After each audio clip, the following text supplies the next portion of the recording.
Ethan was not a man of luxury. His life revolved around the same quiet rhythm. Waking up early, preparing breakfast for his 8-year-old daughter Lily, dropping her at school before heading to the auto shop where he worked long, oil-stained hours. His hands were calloused, his clothes often carried the faint scent of grease no matter how much detergent he used, and his wallet was stretched thin from bills and groceries. Yet despite the hardships, there was love, so much love, in his small rented apartment, love that kept both him and Lily going. So when the crisp white envelope appeared in his mailbox one late afternoon, Ethan thought at first it was a bill he had forgotten to pay. He turned it over, noting the gold embossed lettering, the swirling cursive. His brow furrowed as he opened it carefully, sliding out the heavy cardstock. You were cordially invited to the wedding of Daniel Brooks and Claire Weston. Ethan blinked. Daniel Brooks. The name pulled him back to college days, years ago. Daniel had been one of those guys who carried himself like he already owned the world. Expensive clothes, sharp tongue, quick to laugh at others' expense. Ethan had been the quiet one, working nights to pay tuition, sitting at the back of the lecture hall, unnoticed. They hadn't spoken since graduation. Why would Daniel invite him now? Ethan read the card twice, searching for some note, some personal message, but there was none. Just the elegant lines about the ceremony, the reception, the venue, an extravagant country estate miles away from the city. He turned the envelope over again, certain it must be a mistake. But there it was. His name, carefully written, with Lily listed as +1. A warmth of surprise spread through him. Perhaps Daniel had changed. Perhaps this was an olive branch, a way of reconnecting after all these years. Lily came bouncing into the kitchen, her pigtails swinging. What's that, Daddy? A wedding invitation, Ethan said, showing her the card. Someone I used to know is getting married. Her eyes widened. Do we get to go? Will there be cake? Her innocent excitement was contagious. Ethan chuckled and ruffled her hair. Yes, there will probably be cake. That night, after Lily had gone to bed, Ethan sat at the worn kitchen table staring at the invitation.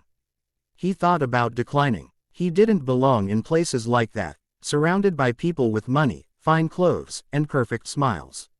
He didn't have a tuxedo. The last suit he owned was too small and out of style. He didn't have extra cash for gifts. He wasn't sure he even had the courage to face the ghosts of the past. But then he thought of Lily.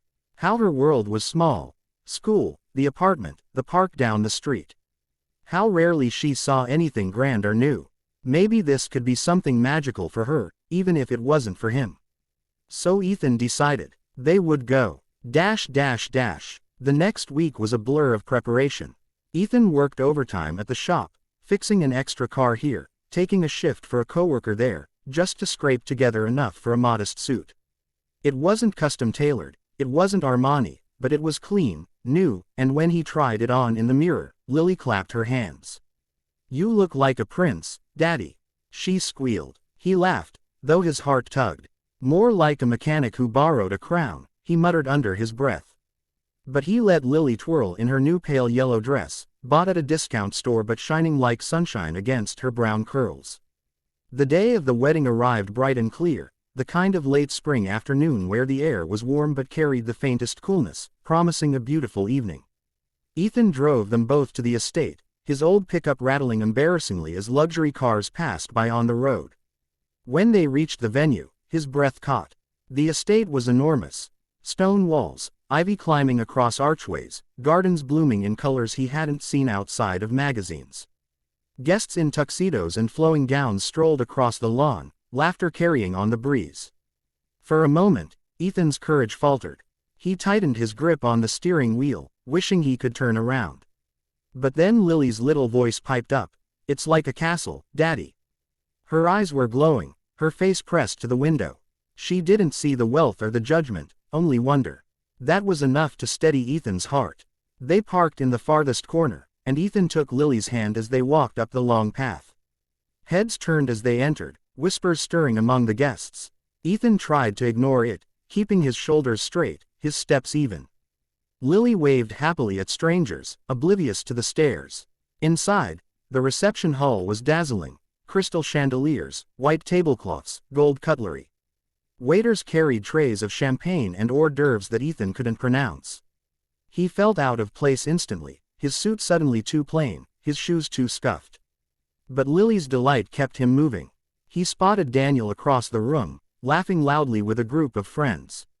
For a moment, Ethan hesitated. Should he go over? Should he wait? Before he could decide, Daniel's gaze found him. A flicker of recognition passed through Daniel's eyes, followed by something else. Amusement. He smirked, elbowing one of his groomsmen, who turned to look at Ethan and then chuckled. Ethan didn't understand, but Daniel raised his glass in mock salute, lips curling into a smile that didn't reach his eyes. "Daddy, is that your friend?" Lily asked, tugging on his sleeve. "Yes," Ethan said quietly, though doubt gnawed at him. What Ethan couldn't know was that he wasn't invited as a friend at all. He was invited as a joke. And the night was only just beginning. The ceremony began in the estate's sprawling garden, where rows of white chairs faced an archway covered in roses. A string quartet played softly, and guests whispered among themselves, their laughter tinkling like glass. Ethan and Lily sat near the back, though even there he felt the weight of eyes on him. He knew whispers were swirling, though he couldn't hear the words. He adjusted Lily's bow, smoothing her dress.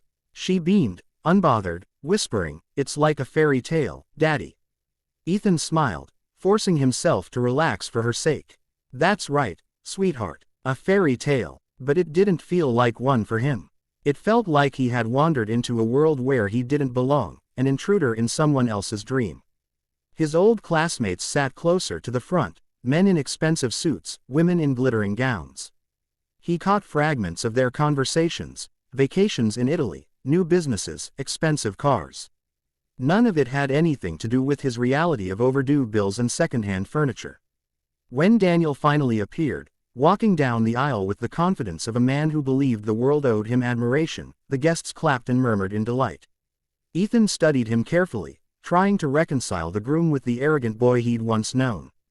Daniel was broader now, his hair slicked back, his smile wide and perfect. Then Daniel's gaze flickered to the back row. His eyes landed on Ethan. That same smirk crept across his face, subtle enough for no one else to notice, but sharp enough that Ethan felt it like a blade. A smirk that said, "You don't belong here, and we both know it." Ethan shifted uncomfortably. He held Lily's hand tighter. The ceremony itself was beautiful, every detail polished and rehearsed, from the bride's slow, graceful steps down the aisle to the perfect vows spoken under the archway. Guests dabbed at tears with silk handkerchiefs, applauding at the kiss that sealed the union. Ethan clapped too, because it was the right thing to do, though his applause was quieter, swallowed by the louder cheers around him. Afterward, the guests drifted toward the reception hall for the evening's festivities. The ballroom glowed with candlelight, the chandeliers casting golden reflections across the polished floor. The band struck up a tune, and waiters circulated with trays of champagne flutes. Ethan kept close to Lily, whose eyes sparkled as she admired the decorations. "Daddy, look at the cake," she whispered, pointing toward the towering masterpiece near the head table. It was 5 tiers, decorated with sugar roses and gold trim. She had never seen anything so extravagant. He chuckled softly. "That's a little bigger than the birthday cakes we usually have, huh?" She nodded, giggling. "Maybe 100 people could eat it." Ethan bent down, lowering his voice. "Maybe we'll get a slice, if we're lucky." As they moved through the crowd, Ethan noticed people's eyes flicking toward him, then away quickly, as though they didn't want to be caught staring. A couple of Daniel's old friends stood near the bar, whispering and laughing, occasionally glancing his way. He caught fragments. Mechanic, pickup truck, seriously showed up, but forced himself to ignore them. He wouldn't let Lily see his discomfort. At the head table, Daniel sat with his new bride, basking in attention. Toasts were made, laughter filled the room, and the sound of clinking glasses echoed as the couple kissed again and again. Ethan clapped politely at each speech, smiling when Lily laughed at the jokes she didn't fully understand. But then came the moment that made his stomach tighten. Daniel rose from his seat, microphone in hand. He tapped it lightly, the crowd quieting down. "Ladies and gentlemen," he began, "thank you all for being here tonight to celebrate the happiest day of my life." Polite applause followed. He continued, his voice smooth and confident. "I see so many familiar faces here, friends from childhood, college, colleagues, family. It means the world to me that you're all here to share this with me and Claire. Daniel's eyes scanned the crowd, landing briefly, deliberately, on Ethan. His smile twitched wider, though it didn't reach his eyes. And, some guests, well, I didn't expect to see. But that's what makes life interesting, isn't it? Laughter rippled through the room, subtle but sharp, like glass breaking.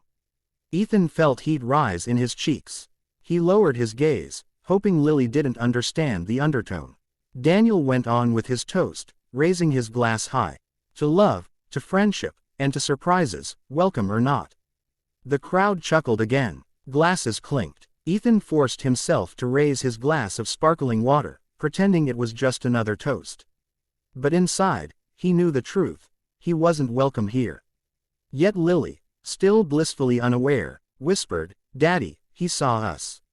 "That's nice." Ethan swallowed hard, nodding. "Yes, sweetheart, very nice." Dinner was served, an elegant 4-course meal that Ethan barely touched. Lily, however, ate happily, marveling at the fancy dishes she'd never tasted before. He watched her, grateful for her joy. If nothing else, she deserved this small adventure, even if it came at the cost of his own discomfort. As the evening wore on, the dancing began. Couples swayed gracefully across the floor, gowns spinning, tuxedos gleaming. Ethan stood at the edge, holding Lily's hand as she tugged eagerly. "Can we dance, Daddy?" she asked. He hesitated. "I don't know if, please." Her eyes were wide, hopeful. He sighed, smiling despite himself. "All right." They stepped onto the dance floor, awkward among the elegant couples, but Ethan let the music guide them. Lily giggled, spinning clumsily, her small shoes clicking on the polished floor. For a moment, Ethan forgot the stares, the whispers, the judgment. There was only him and his daughter, her laughter filling his ears, her joy lifting his heart. But as the music faded, Ethan glanced toward the head table. Daniel was watching him, that smirk back in place. One of his groomsmen leaned over, whispering something that made Daniel laugh.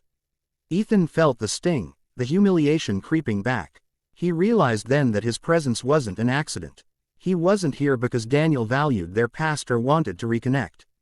He was here because someone thought it would be funny. A cruel joke. Still, Ethan lifted Lily into his arms, her head resting against his shoulder as she yawned. He carried her back to their seats, holding her close. He told himself that it didn't matter what Daniel thought. What mattered was Lily's smile, her happiness, her memory of this night as something magical. But as he sat down, a question gnawed at him. Why had Daniel gone out of his way to bring him here? The answer would reveal itself soon enough, and it would leave Daniel with a regret that no amount of wealth or charm could erase.